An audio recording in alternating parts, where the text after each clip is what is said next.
Hello, everyone.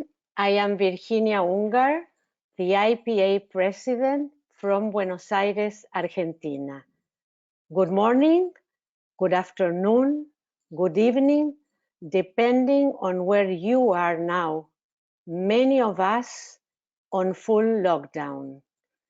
The IPA organized this webinar to have a lively experience, even if virtual, that could be a testimony of what the IPA means to all of us. We are an international organization which spans vastly different time zones, languages, and cultures. One of our main missions is to respect these differences and to contain them in a productive way. We are all going through very difficult times, facing various stages of the COVID-19 pandemic in different parts of the world. This is why we decided to organize this webinar as a conversation with three distinguished members from different regions who will share with us their experiences during this terrible and unexpected catastrophe, both from their personal point of view and in particular, how it affected their practice. We will follow a kind of historical course of the pandemic, starting with Dr. Professor Yang Yuping from Beijing, China. Then Dr. Stefano Bolognini from Bologna, Italy, and then Dr. Gilbert Kleiman from San Francisco, United States. We are aware of the importance of staying connected to support each other and to learn from experience, quoting Bion, who you may know became a psychoanalyst after having worked as a psychiatrist in charge of the rehabilitation center during World War II. This experience working in groups led him to create the well-known theory, the theory of groups. As you may know, he was also awarded with the Legion of Honor in World War I when he served as a young tank commander. His personal experience alongside two words could be considered the basis of his psychoanalytic theories. It is good to remember as well how Melanie Klein worked during the same period with little Richard in the small town of Pitlochry in Scotland, where they have both been evacuated, and the way they were able to work psychoanalytically with enthusiasm and courage was a lesson to all of us. I'm aware that I'm speaking about war. In the past 2.5 or 3 months, we have been hearing the word war reappear in different ways in metaphors like we are fighting an invisible enemy. The rapid spread of the virus and the way everything is changing so quickly leaves us overwhelmed. Because we are not only confronted with our own limits, but also with the tolerance of not knowing, not having an explanation for what is currently happening. We also know that now, when the whole world is most in need of psychic care and emotional support, many of us are no longer able to practice our profession as we have traditionally. And we are doing our best to help our patients, working with technological devices. Within the IPA, we are working to use all the means we have to do this between our large international community. and that is why we decided to hold this webinar. I would also like to welcome all the attendees to this webinar that are working in different fields, trying to help and to do their best. 2 years ago, we created a new structure in the IPA. It's an important and big structure with the aim to expand the scope of psychoanalysis to enhance our presence in places where professionals in different fields are struggling with the complex and difficult realities. Now, today, and for the last weeks, we are putting this into action and trying to reach not only our members and analysts in training, but also professionals who work in the community. We have also created a space on the IPA website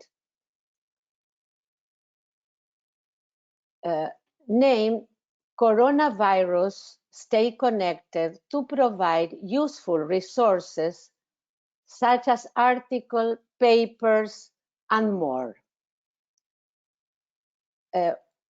We have also set up a listserv chaired by Harvey Schwartz for all IPM members and analysts in training to share their personal and professional challenges we are all going through in our daily lives and in our practice.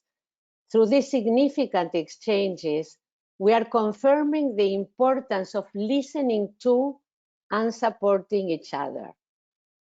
And having these testimonies that we will have now coming from different countries and cultures is invaluable.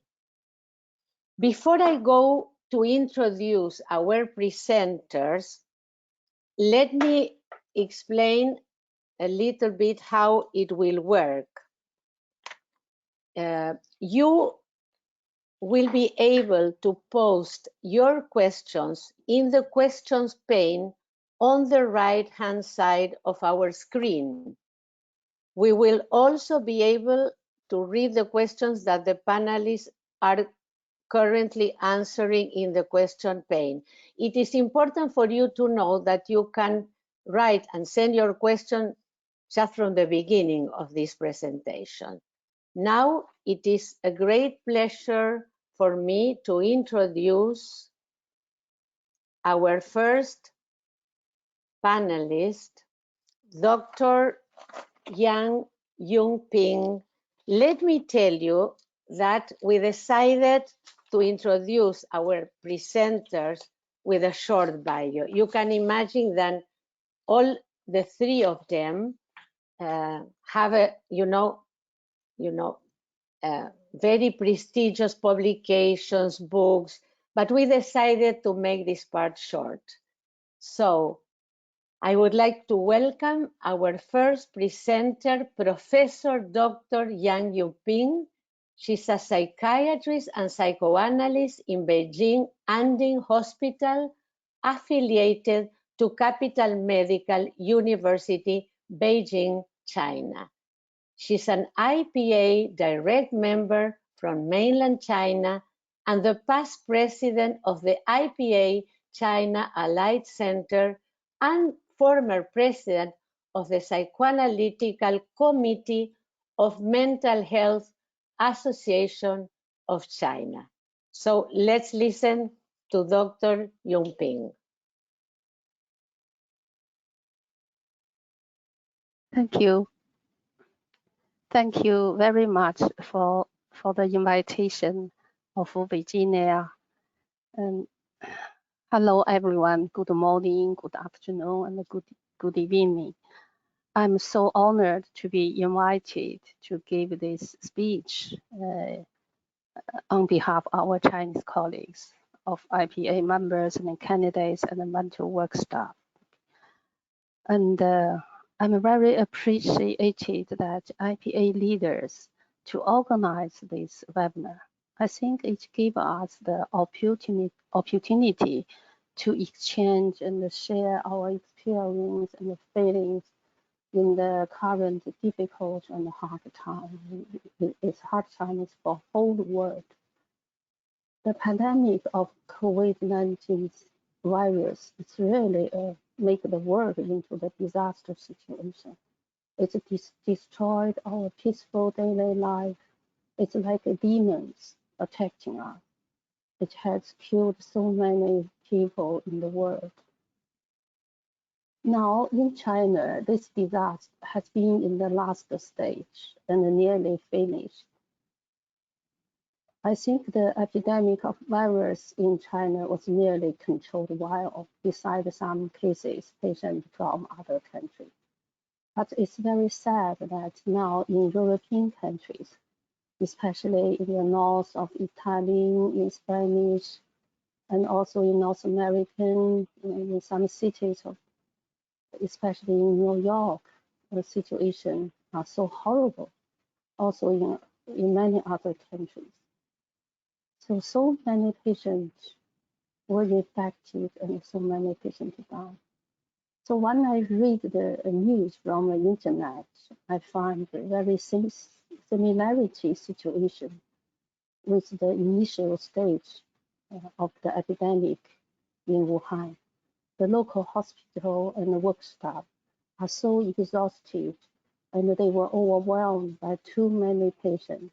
No enough doctors and nurses and no enough medical protective materials, no enough ICU equipment. This is very similar with the beginning stage of the disaster in China, especially in Wuhan and the Hubei province. Now it seems like the situation in Italy is much worse than Wuhan's situation before. So what I would like to talk today, to use the short time with our colleagues and our audience, I think maybe the most idea I want to exchange with you, it will be focused on how we Chinese people and the government against the epidemic of virus, how we spend the most difficult time relatively successfully now. So from my memory, it was really like a battle in which whole Chinese people are involved in it. I also would like to share some information to you about what kind of works the Chinese mental work staff did in the past 2 months. I think it's a very meaningful contribution when the social crisis happened. So the psychological aid and the crisis intervention is very valuable and very important in the society. So here, when I mentioned the mental health work staff, it includes the psychoanalysis, the psychotherapist, the psychiatrist, nurses, and other mental health work staff, social workers, etc. So firstly, let's coming back the point that I want to share with you. I think I would like to suggest the solidarity, the concept or the point of solidarity is very important in a disaster. Another English word I found is the holding together or being together. So today, I think the IPA leaders organize this webinar is like some activities of being together. In the difficult time, I think it's very important to let us to being together. Also, I think it's very important for human beings to survive, especially when the disaster event happens. In China, as you know, we have suffered many disasters.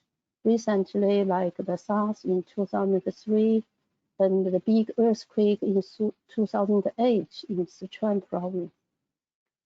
So I think as the Chinese people, we deeply know and we deeply experience how solidarity is very important for overcoming the difficulties in disaster time.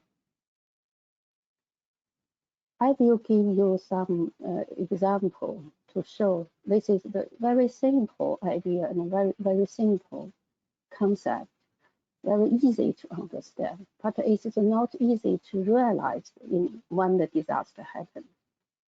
Our Chinese people have experienced in the past 2 months, including myself.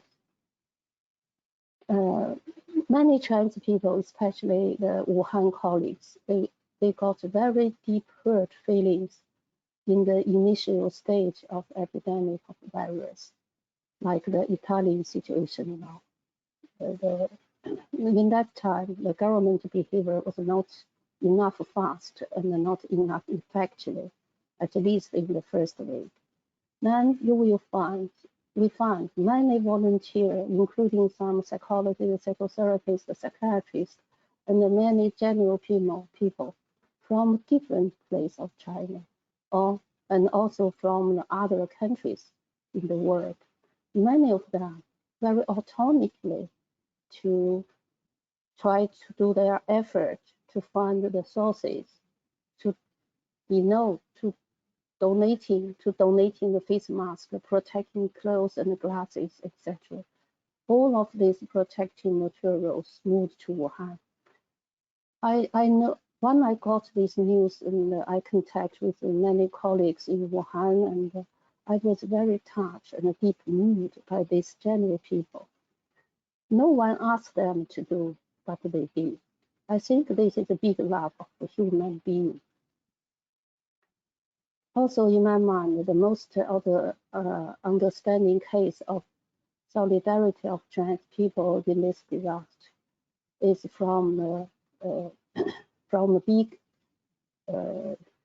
big step or big behavior from the government. You can find so many doctors and nurses from the different cities to support Wuhan. I read the news from internet that there were totally 344 medical teams from the other cities went to Wuhan. So until today, when I read the news, I find that we have totally 82,163 infected patients until today. But in behind this patients figure, we find also totally we have 42,600 doctors and nurses from other cities of China to support Hubei. Most of this medical work staff worked in Wuhan. What this means? This means for every 2 infected patients, there is an average of 1 doctor or nurse from other cities of China to supervise these patients, to treat for them. And not only the professional team, this supporting is not only by their high level of clinical experience of emergency medicine or epidemiology, but also including a lot of medical protective materials and emergency equipment they brought.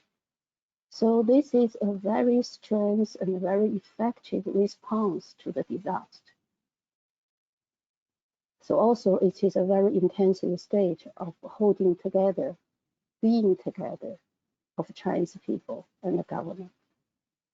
And of course, behind this, it's need a very high level of leadership and the strong power of execution. I think this is made the Chinese people successfully in this disaster time. Now let's go to the next point about our social psychic crisis intervention during the disaster time in China, what our mental work staff did. I think our Chinese colleagues have done many excellent work in the past 2 months. Firstly, the local professional teams from Wuhan Mental Health Center and the universities in Wuhan, the psychologists in university in Wuhan, they started to respond in the very early initial time of epidemic. Professor Tu Jun, who is also one of the psychoanalysts in China, and she will be the first leader of our future study group. She is a psychoanalyst and psychiatrist in Wuhan Mental Health Center. We also have another 2 candidates work there. So their professional team opened the first psychological aid hotline 3 days before the locking down of Wuhan. So they have a very high level of sensitivity, professional sensitivity. Then under the supporting of the Psychology Society of China and the Chinese Mental Health Association, and also under the support of some officer from the Central Health Government. Only in a very few several days, they organized a professional team with 170 volunteers from whole China for on duty at the hotline. So I got the information from Professor Tong Jun until last week. They have answered over 5,000 calling. 8% of this calling is from local citizens. So I think this hotline seems like it's a very simple work. In Beijing and in Shanghai, beside Wuhan, and in Shenzhen, Guangzhou, many other cities, we also opened the hotline. So it makes the general people, the citizens, they are very anxious and very afraid of very unstable in the unstable situation in the disaster time. So this hotline gives them the space and the possibility to keep some link, to get some information. So different kind of questions can be answered in the very difficult time. I think it's in the social crisis stage, it's very important. And also, besides hotline, there are many public mental health lectures online were organized in a very, very fast way. We have the Psychology Society, under the Psychology Society, we have the Clinical Psychology Committee and the Psychotherapist Registration System. So this is a very effective organization. Also, the Mental Health Association of China. All of these professional organizations come together, hold together, working together. So we organized a very excellent supervisor volunteer team to give the support and supervise to the frontline work staff for the hotline, for the young psychologists and the nurses and the psychiatrists. And also, this committee, professional committee, organized the online training seminar for the supervisees. So the supervisor provides the supervise for supervisee. Then the professional committee organized the supervisor for the supervisor seminar for the supervisor. So it's really a close link, a close connection, and cooperation in that special difficult time. So in China, I never experienced, never expected so many opening lectures and with very high professional quality and level in so short period of time. This lecture usually did by very experienced and well-known professionals. So yesterday I got a summary from one of my friends who is the leader of the clinical psychology committee. So she told me that they have made over 40 videos for the different population of public, and they have had over 200 sessions of opening lecture online, and also they organized many training seminars for the professional team. Some very well-known expert public lecture were visited by several million of audience. So I never expected in the last time the social crisis, in the social crisis stage, the psychological intervention is really very important. And also in the central government level, the Chinese health government cooperated very closely with the mental health professional team. So recently they released the official guideline of psychological aids and crisis intervention for this epidemic disaster. So very detailed, different population, different technician, different principle, and also it's including some ethic principle, etc. So behind all of these huge works for handling the crisis, we can find if no good collaborating, if no good cooperation between individuals, between groups, and between professional teams with health government, I think it's not possible to work so effectively. Now, we still have many challenges, especially for the people and colleagues in Wuhan. I know there are maybe over 200 psychiatric patients who infected virus still in the process of treatment. And these patients was treated in the Wuhan Mental Health Center. So it's a big challenge for the psychiatry hospital, local psychiatry hospital. But in this hospital, they have their own ICU medical team. It's a very good team. But we can imagine how challenging and how difficult for the book staff in Wuhan and for the other medical doctors and nurses worked in Wuhan. Today, in our candidate seminar online, the training analysis, the Spiravin and Abdella worked together with our two groups of Chinese candidates. So in the seminar setting, we have the first session to provide the chance for all the members in the group share our own experience in the past 2 months.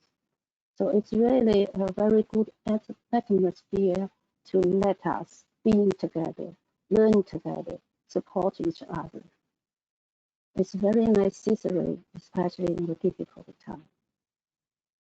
Now, I think in the pandemic time of whole world, we are in the community of IPA today, especially today, the community feelings, I think, are very important for us.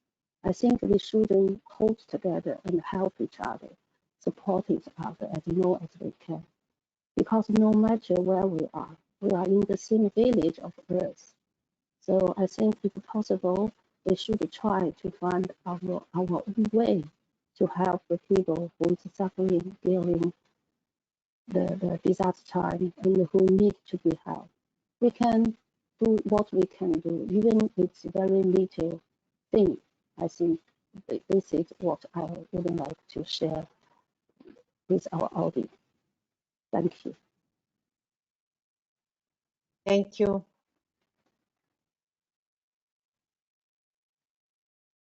Thank you. Hi. Welcome. Hi. Thank you, Virginia. Thank you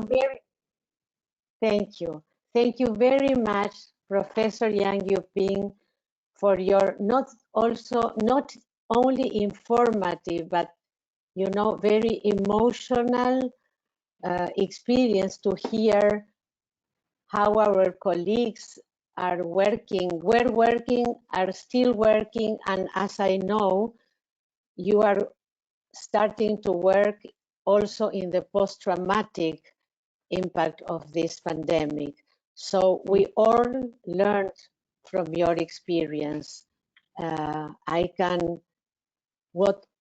my point of view was, your core concept or a core notion in what you conveyed is the importance of coming together, feeling together, and working together, in terms of helping our colleagues and not also our patients, but also mainly our colleagues and those who work in what you called frontline. Thank you very much, Professor. Now I will introduce, going it in the way we decided to organize this webinar, we will give the mic to Dr. Stefano Bolognini. He is doctor in medicine and psychiatry, training and supervising analyst of the Italian Psychoanalytic Society. As you all know, Stefano is the former president of the IPA, the International Psychoanalytic Association, from 2013 until 2017, and I was able to work with him being president-elect for the last 2 years of his administration. I must say that I've learned a lot, and I am happy that he accepted our invitation. So as it was said that he lives in Bologna, Italy, one of the places in the world that is in big trouble. So I've also worked together with Stefano some years ago when we were both IPA representatives on the board. So please, Stefano, we will listen to what you have to say from a personal and professional point of view.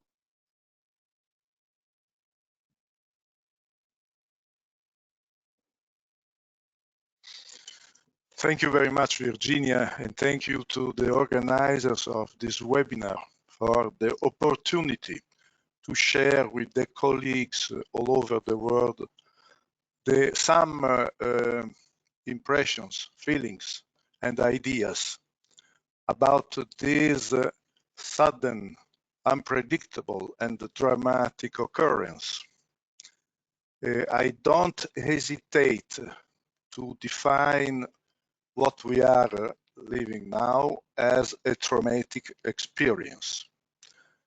The character of this trauma is due not only to the seriousness of the illness, which circulates all over the world, but also because of its speed, of its impossibility to be detected. We are dealing with an invisible enemy which we cannot control, that can be everywhere, and I am emphasizing this aspect because psychologically this creates an atmosphere which we found mainly in the fantascientific movies. And beyond and besides the risk to be infected that we all are now experiencing, there is the certainty to be affected by this situation, which goes to depth inside all of us. The trauma that all people, and consequently also analysts, psychotherapists, and patients are sharing is exactly connected with the speed of all these events, which are occurring in different times in the different countries. When we heard about the epidemic in China, we didn't expect that so rapidly the virus would have invaded our countries and our towns. We could also realize how several governments were late in understanding the concrete risk of the danger, and they were late also in taking the opportune decisions in order to protect the populations.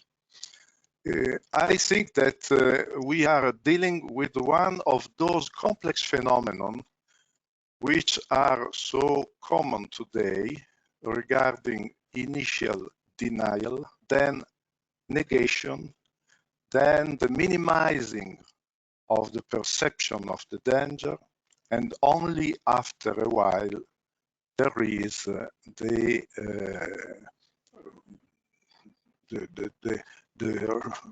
awareness about what is going on. The traumatic area we all share is also shared with our patients. Not only, it is shared also in our scientific and professional community. We know how therapists and psychoanalysts need to share with their colleagues their experiences, their ideas, their fantasies, their fears. And we are now, the majority of us, limited inside our homes with no possibility to meet our colleagues and to exchange and to metabolize what we are now experiencing all together.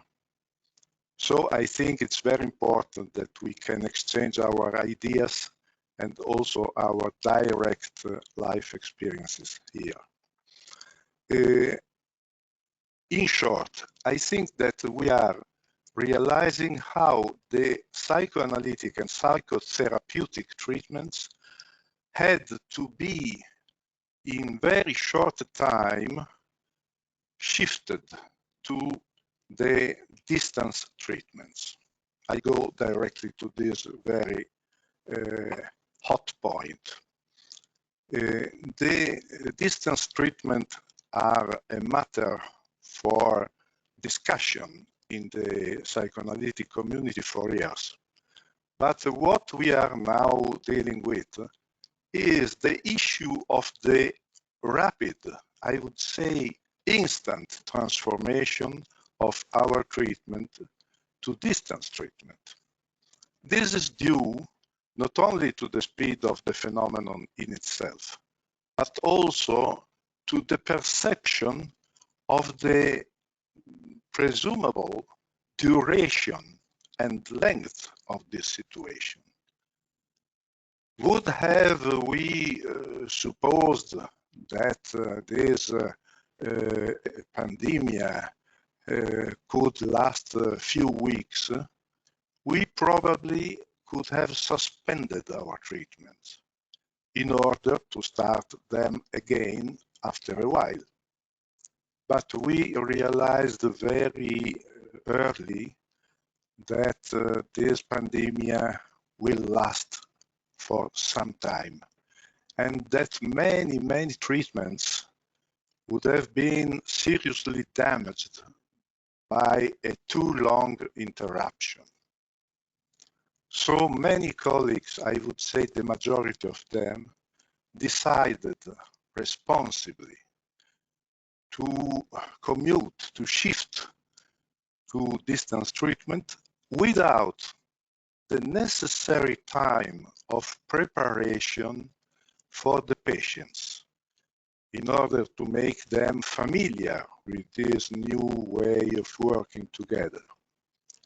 I think that in this sense, many analysts, unused to utilize the distance treatment, had to adjust to reality in very short time. If you go to the newsletter, to the IPA newsletter we all IPA members received yesterday, you will find a specific link with the recommendation in case of video treatment of patients. There are a lot of very helpful indications there, and I strongly suggest the colleagues to consult, to read those lines. But you will also read there that a good period, not short period, of preparation is recommended there in order to make the patients able to utilize this new opportunity. We had not that time because we had to suggest to the patient quite rapidly to try, to test, to adapt in few days to this way for working together. with no ambition to transform psychoanalysis suddenly and rapidly to that, but with the responsible aim to keep the work and the sessions active for the necessary period. I think we have to find the right solution for each patient and also for each therapist or each analyst. We have to build up a way to communicate that puts both the members of the analytic couple in condition to keep in contact, to maintain a capacity for working together, and to convey, as it is possible, interior contents and exchanges each other. We are in an emergency situation, and we are not disputing about the feasibility or not of a distance analysis. We are dealing with an extreme sudden emergency, so I would compare the current situation to the way people utilize camp tents for camping when there is a long period of earthquake, something that is not in some way a wonderful alternative to living inside our homes, but that can be necessary for preserving the analytic relationship until it will be necessary. I would like to finish my contribution only with a final reflection on the social function of psychoanalysis, which is something which goes beyond the analytic couple and the analytic room. Psychoanalysts have an influence on the common sense of culture, of life, and have a say also that can be helpful for people in order to give a sense, to give a meaning to what they are living through. I think that psychoanalysts can contribute socially and culturally by explaining what is absolutely natural and physiological to experience in these dramatic situations. We cannot heal the wounds which this virus is producing, so many losses, so many mournings, so much suffering everywhere. But we can contribute to give a meaning and to share with people a common sense of humanity. This is something the psychoanalyst can do better than others because they can understand how people defend themselves so frequently by detaching from their interior life. And we can contribute to maintain human beings and the human groups and the community in a more integrated, even if painful and sad, mental condition. Thank you very much.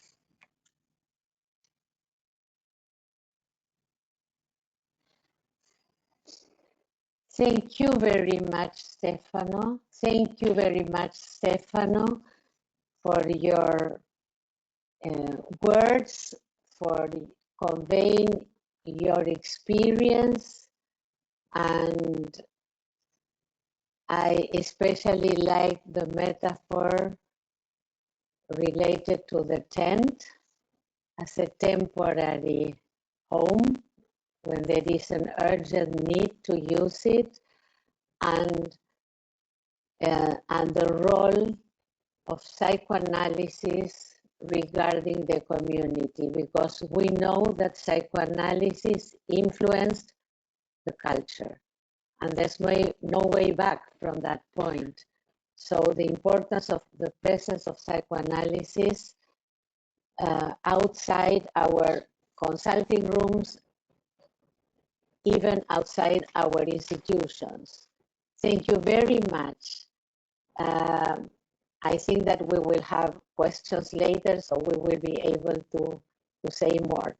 So now I'm very glad, happy to introduce Dr. Gilbert Kleiman, MD, who is a child and adult psychoanalyst. He's the director of the non-profit Children's Psychological Health Center in San Francisco, California. Gilbert has 50 years of experience in psychological disaster response. He's the founder and former director of the nation's largest situational crisis facility, the nonprofit Center for Preventive Psychiatry in White Plains, New York. Let me add something to the slide you are seeing now. Dr. Kleiman is the author, if I saying this in the right way, together with Dr. Harriet Wolf. He's the author of a very beautiful and very useful workbook named My Pandemic Story, that is posted on our website, the IPA website. When you get to the IPA website, you will see a red banner, and click the red banner and you will find there the workbook, My Pandemic History. Gilbert, I give you the mic and you will say more. Thank you for being with us.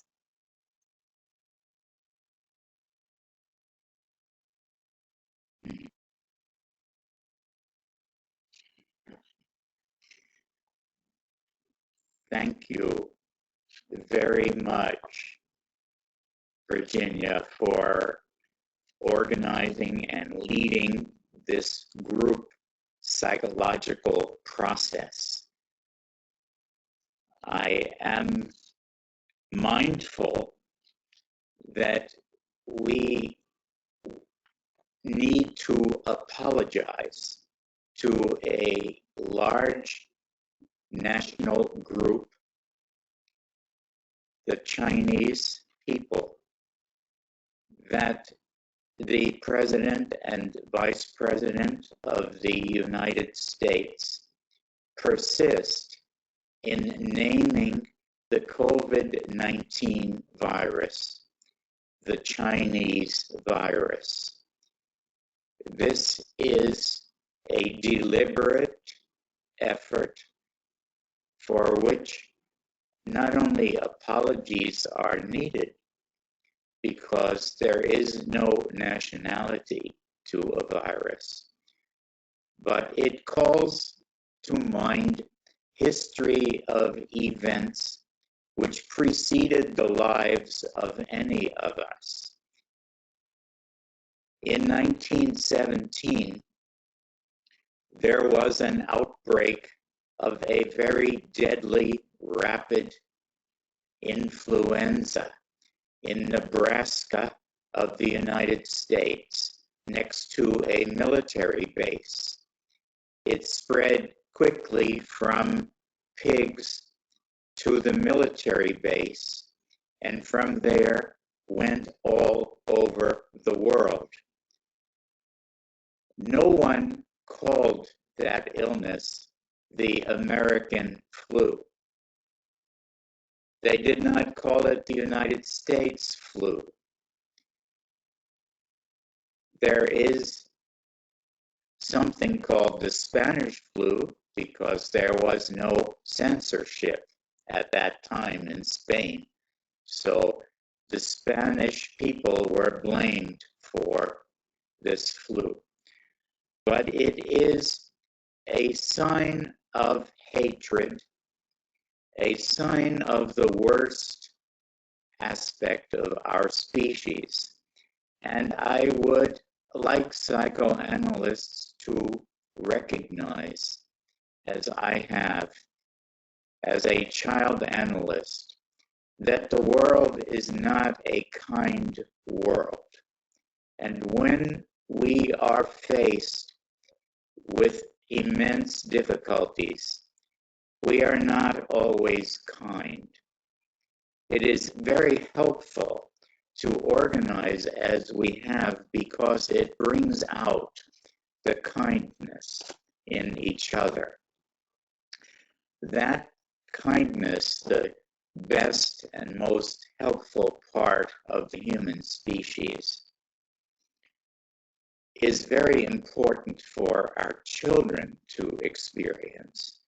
So I want to remind myself and others of experiences we had in another sudden, terrible event within most of our lifetimes. That was the assassination of John F. Kennedy in the United States. At that time, I was studying bereavement, and I had the opportunity to study 800 children in a city near New York. I learned from those 800 school children that the way teachers and administrators responded to the terrible event was very faithful in how the children responded. Those teachers and principals who took an initiative, a leadership, who discussed the event with the children, had the best behavioral outcomes amongst their 800 students. Those teachers and administrators who failed to discuss the events that terrible afternoon of the assassination had the worst behavioral consequences amongst their children. With that experience in mind, I have for decades since the 1960s been advising adults, parents, teachers, therapists to take initiative in dealing with terrible events. This initiative on the part of adults is a form of honesty. It provides pediatric doses of truth and opportunity for mastery to children who do want to receive knowledge, even terrible knowledge, about terrible events. As psychoanalysts, we have a great opportunity to recognize that children develop well only in networks of caring, supportive human beings. They are not simply designed by evolution to evolve in dyads. Thus, I advocate that there be, as much as possible, a connection of children to the outside world in this crisis of the COVID-19. I have therefore designed, as in many other crises, an instrument called a guided activity workbook, which helps children connect to the larger world of information and people and helps them take an active learning mastery role. This method, called the Guided Activity Workbook method, originated in a preschool where I noticed that the children in the preschool who were foster children stopped bouncing from foster home to foster home. Their placements were stabilized, and I tried to see what was the ingredient which stopped this harmful phenomenon of bouncing from home to home.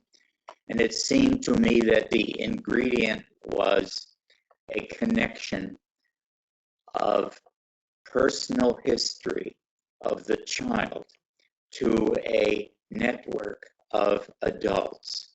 So I designed and manualized a personal life history book, which indeed was able then to markedly reduce transfers and bouncing amongst foster children. We have since then designed many such workbooks. For example, here is a workbook about hurricanes, Katrina and Rita, which reduced post-traumatic stress disorder symptoms in New Orleans children.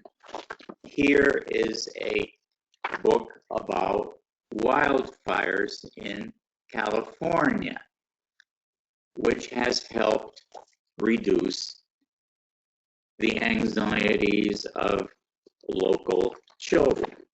When there are tornadoes, we issue this tornado story.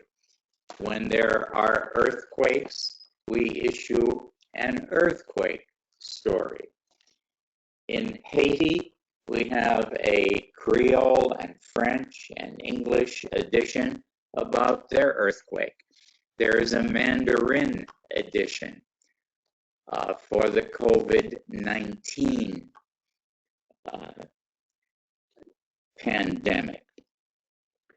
I wish I could show you a video of a child and mother today, but I'm told by the legal eagles of the International Psychoanalytic that I don't have the exactly correct permission to show it. It is, however, on my own agency's website, and you can see there a little girl talking with her mother and telling the mother that the COVID virus, she is 5.5 years old, the COVID virus is black because it makes people die. She reveals thus her anxiety. She has a parent who is a health worker, and she is clearly concerned about living and dying. And when she draws her favorite activity, which is ice skating, the virus attacks the leg of the child. And fortunately, there is a great heart which surrounds the child and saves the child from being infected by the virus. The child shows she understands much more than the mother realized. This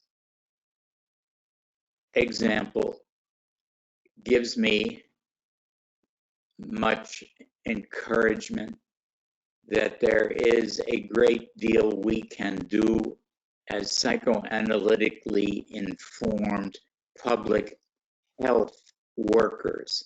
We can influence the general population with honesty, with pediatric doses of facing reality, and we can provide methods and models which teachers, caregivers, and parents can use with children.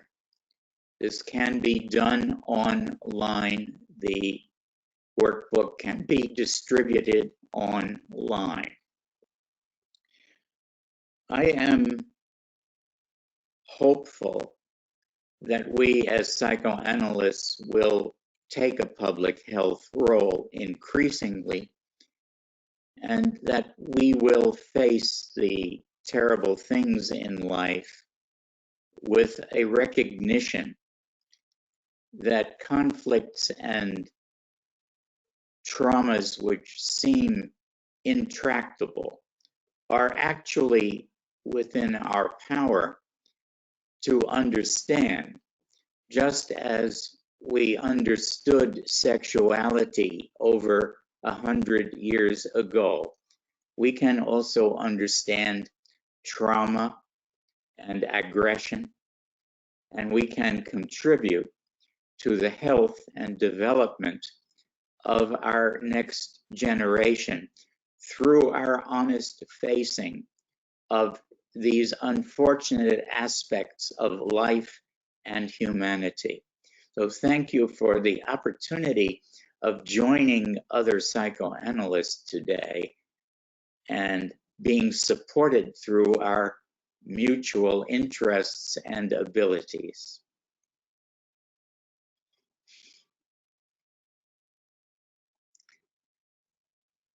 I would welcome your comments later on.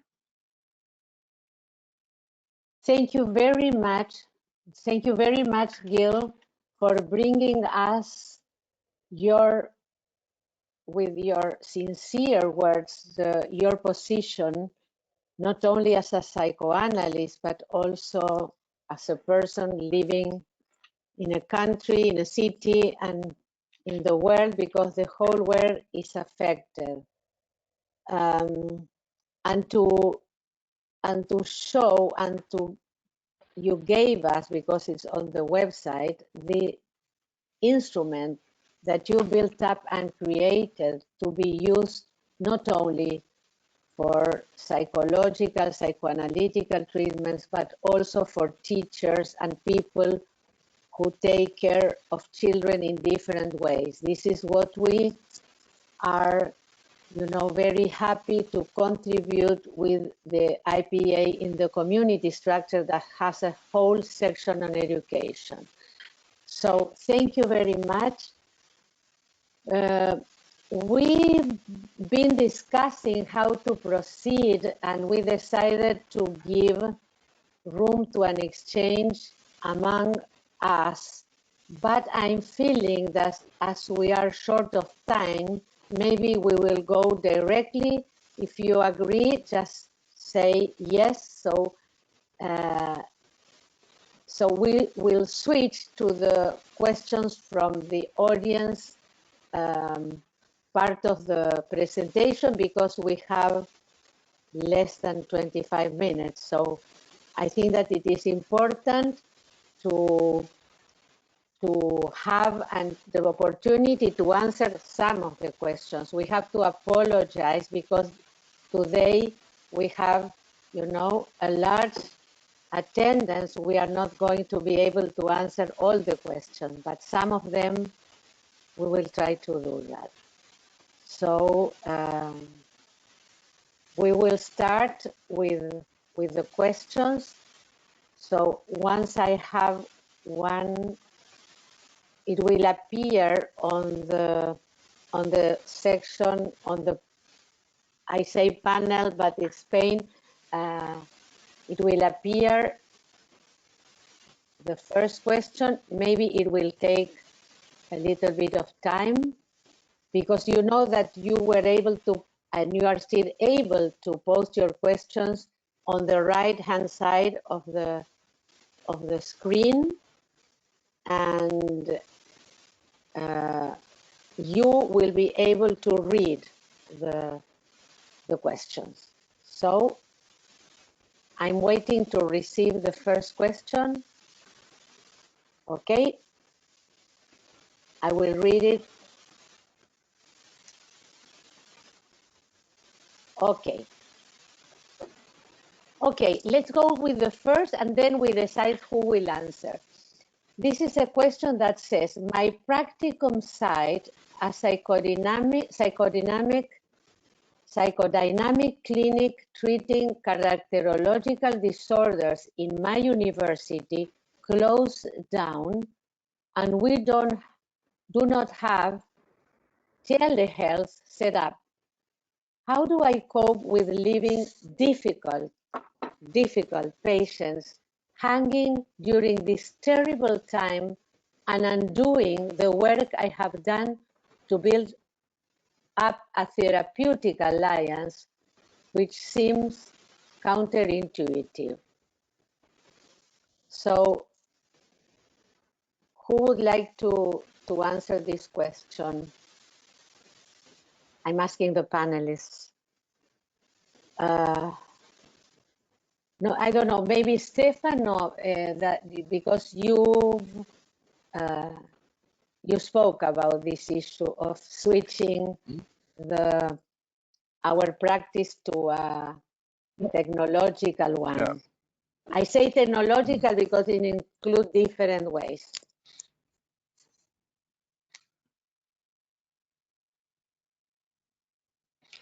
Yes, I can answer by starting from my personal experience.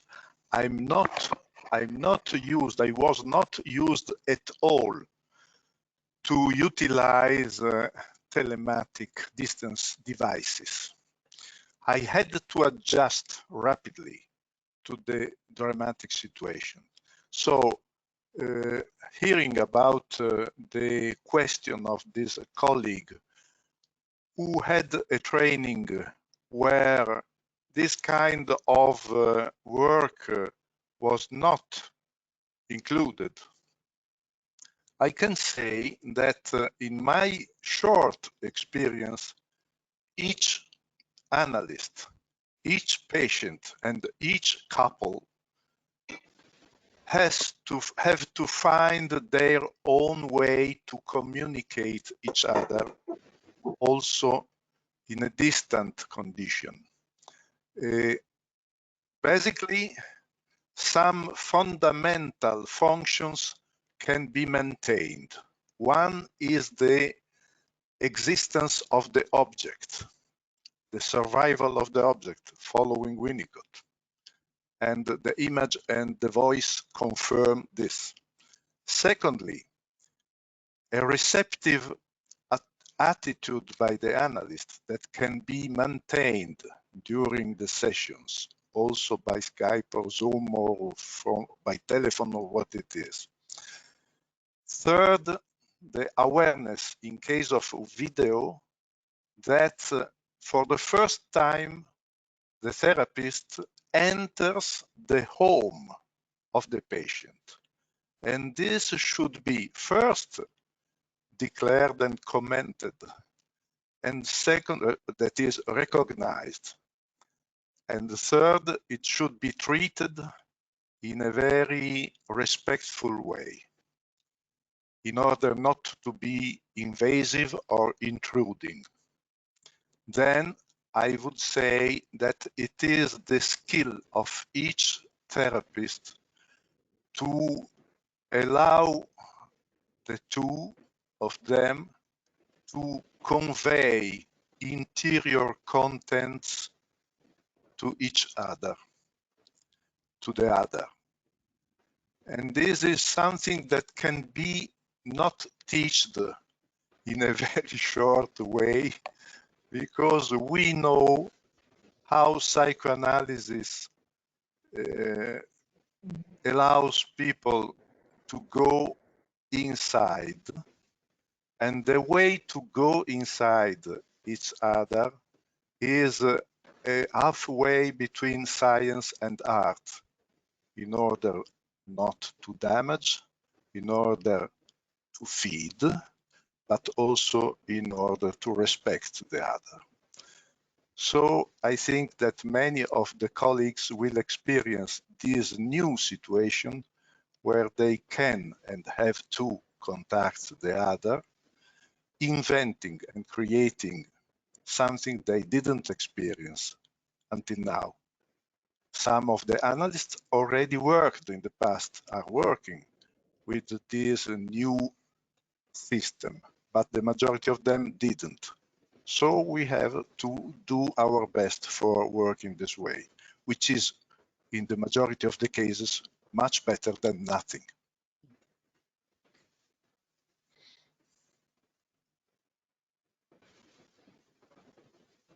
Thank you, Stefano. Do I have the mic? Yes? Okay, thank you. Thank you, Stefano. I would like to say 2 words about this because I was encouraged to feel free to contribute as my 3 colleagues that are part of the panel. I think that you were right. Not many of us are used to have a big number of patients working with technology. So you said that we have to adjust ourselves. Let me add that it takes some time. For some patients, they accept and it is possible to continue, but even with those patients that accept to continue with the technological device, it is a process. It takes some time. It's difficult to take some time and to be calm when we are going through an emergency, when we are all, in my country and some others, in a total, full lockdown. So there are new anxieties that are, appearing. And I think that you were right. We have to do the best to adjust and to be able to contain and to make, the analytic or therapeutical process to be able to continue with using the device that is best for this analytic or psychotherapeutic couple. Telephone, Skype, Zoom, there are many devices. Yes, Gil. 1 minute now. The person who asked the question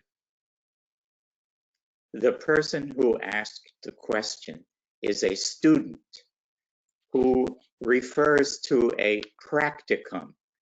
I would advise the student to use the telephone to call his teachers and to get the teachers to provide contact data for the patient so that the student can continue to work on the telephone or online with these fragile characterologic patients with whom he has already a relationship. Thank you, Gil. So do we have let me check if we have the next question. Okay. Here I will read the second question. What will be the most important psychoanalytic concepts to be used during this crisis intervention? How to maintain neutrality in these days? So I repeat, what will be the most important psychoanalytic concepts to be used during this crisis intervention, and how to maintain neutrality in these days? It's not an easy question because it's a challenge. It's a challenge I think that we all have, but it's very interesting. Who wants to go first?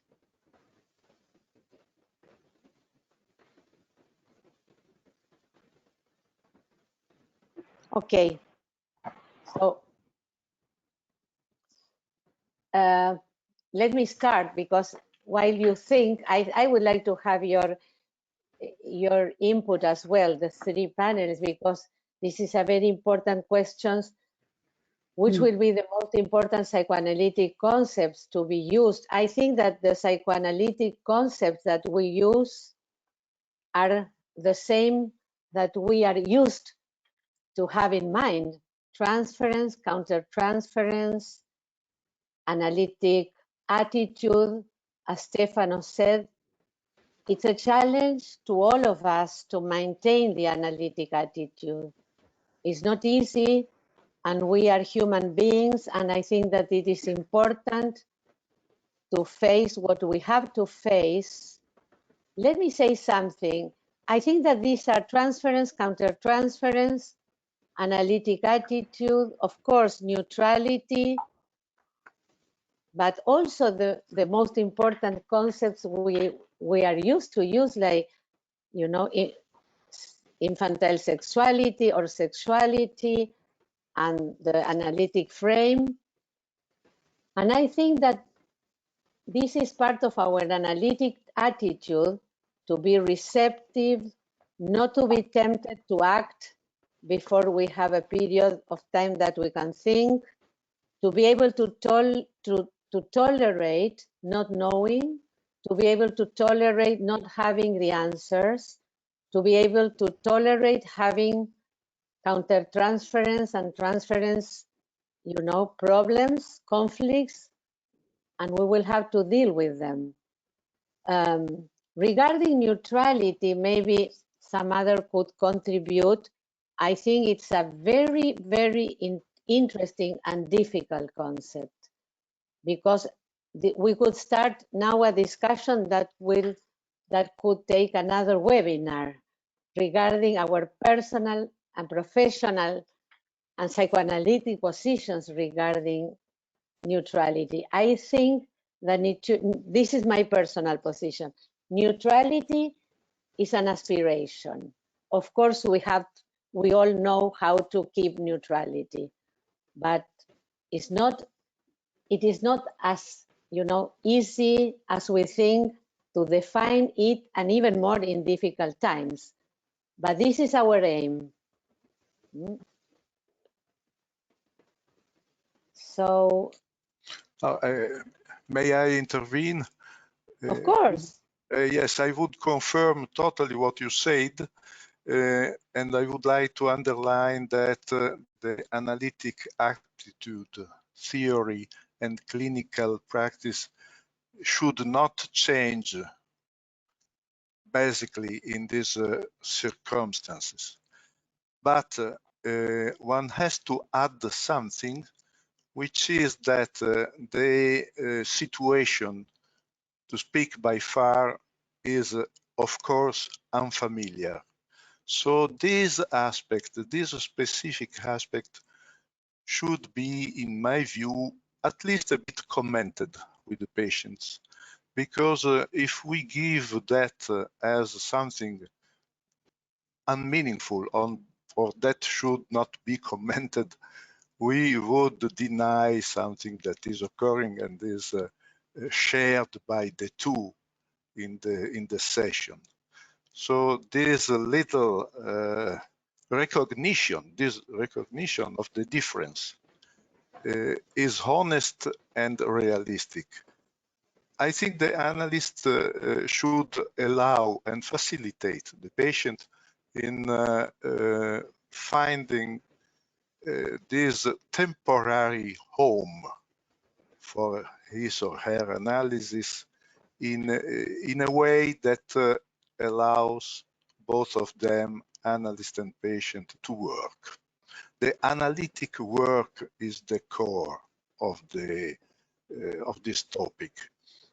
And if we recognize that the reality obliged us to adapt this way, this will allow also the patient to recognize that we are doing what can be done, and we are doing that together, and this is a fundamental alliance.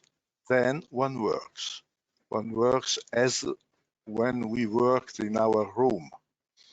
There is another detail in my view, which is that accepting to work at distance is also a demonstration of the not omnipotence of the analyst, which means that the idealization of the analyst can be reduced in a very human and realistic way, and the analyst can demonstrate how he or she, the analyst, is able to accept this limitation. I think this will be very, very helpful for the development of the patient. Also, even if the regression is working.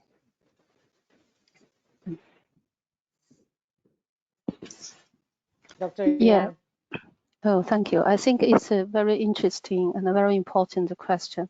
From my personal learning experience, I think for the crisis intervention, for the patient or for the client who was in a state of a crisis intervention, our psychoanalytic psychotherapist, I think, is a very important focus is try to facilitate to improve the patient resilience during the traumatized state. But I'm not sure if the resilience, the concept, is only belong to psychoanalysis.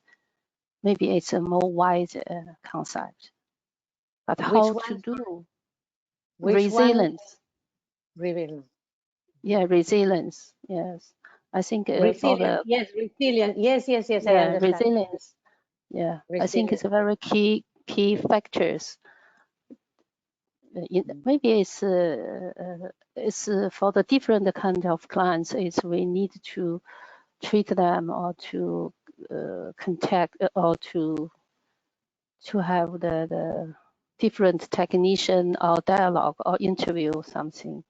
But I think this is a very central factors during the crisis intervention.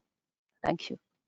Thank you very much, Dr. Yang. I think this dialogue is very interesting, and it is interesting to share our experience, because I can understand that now you are in a position, in a situation that you can think about resilience and how it works and how it worked during the crisis.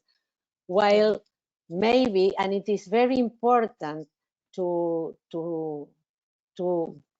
use psychoanalytic concepts, and we are in different, as I said when we started, we are in different stages of the pandemic in different parts of the world, and I think that we all, the four of us, agree that it is important to maintain the analytic attitude, because it is something that we have internalized during our training and our professional life, and it's there. I would like to take Stefano's metaphor of the tent. It is there, even in the tent. So, but we have to adjust, and I think that Stefano is right. We are a model, so we have to, in a way, to convey the feeling that we are also part of what's going on.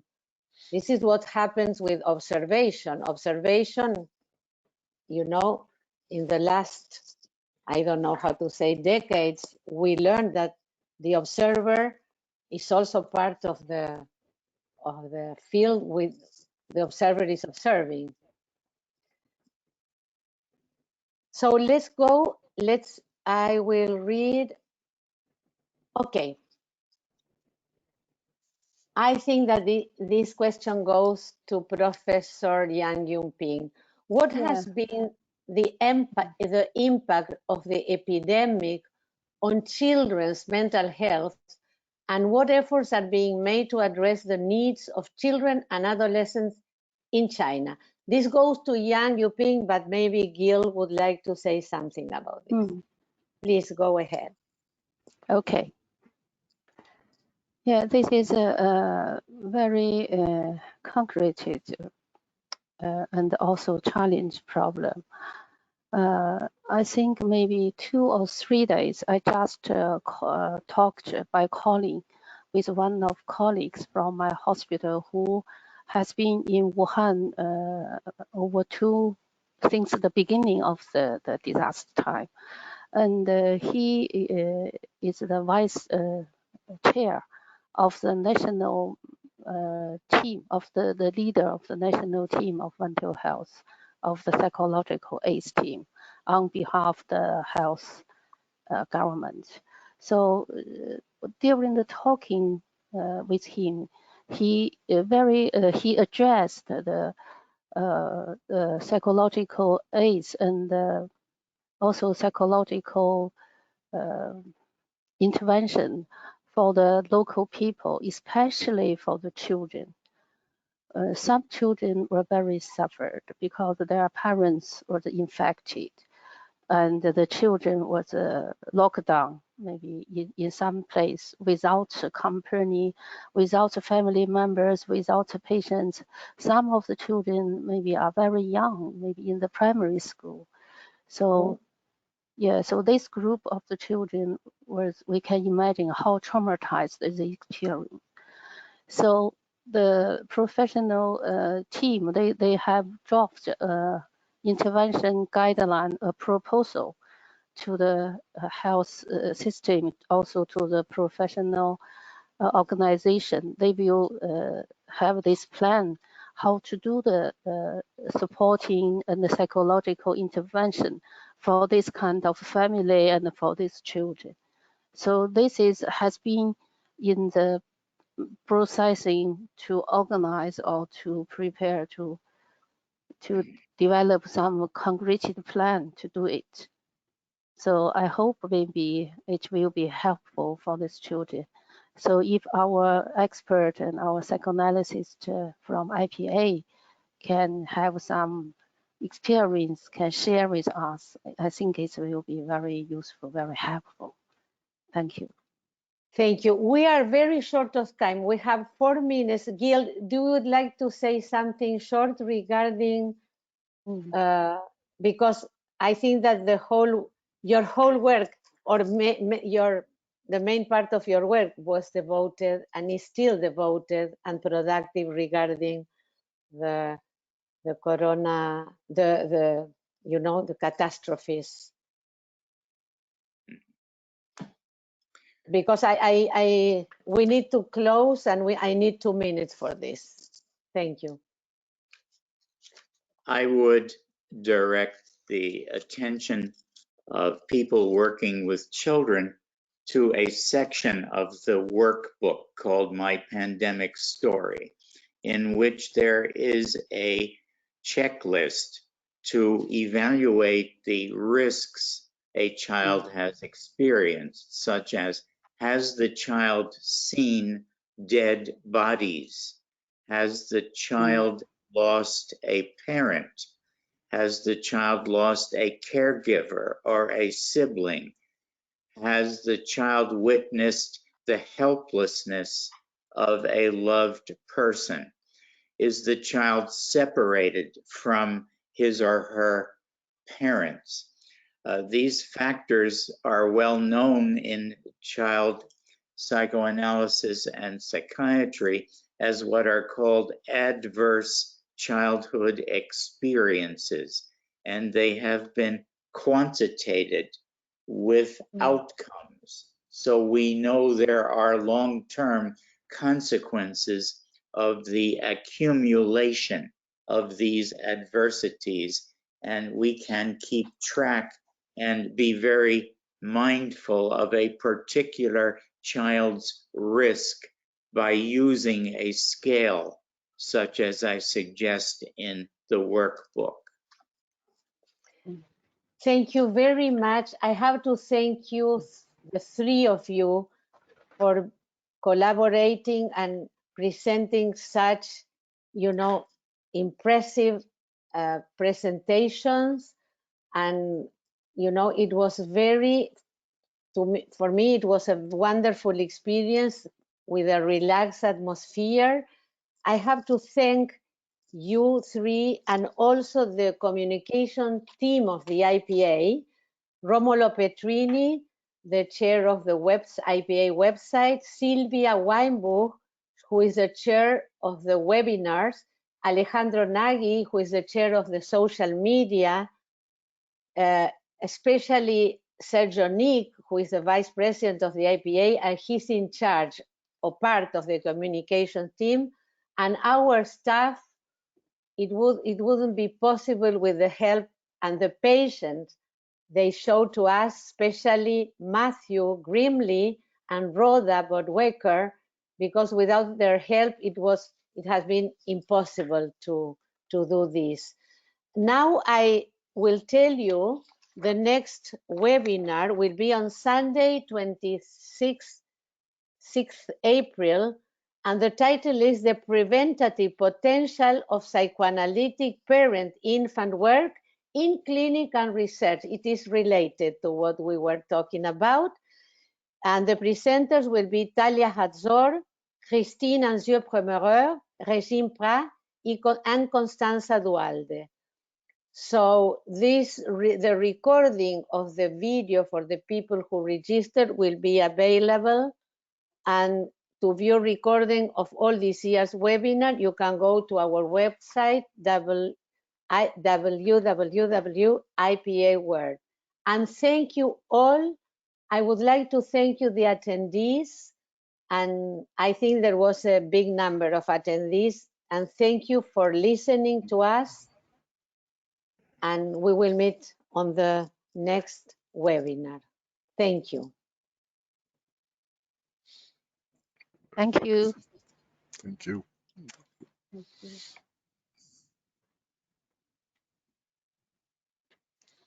Okay.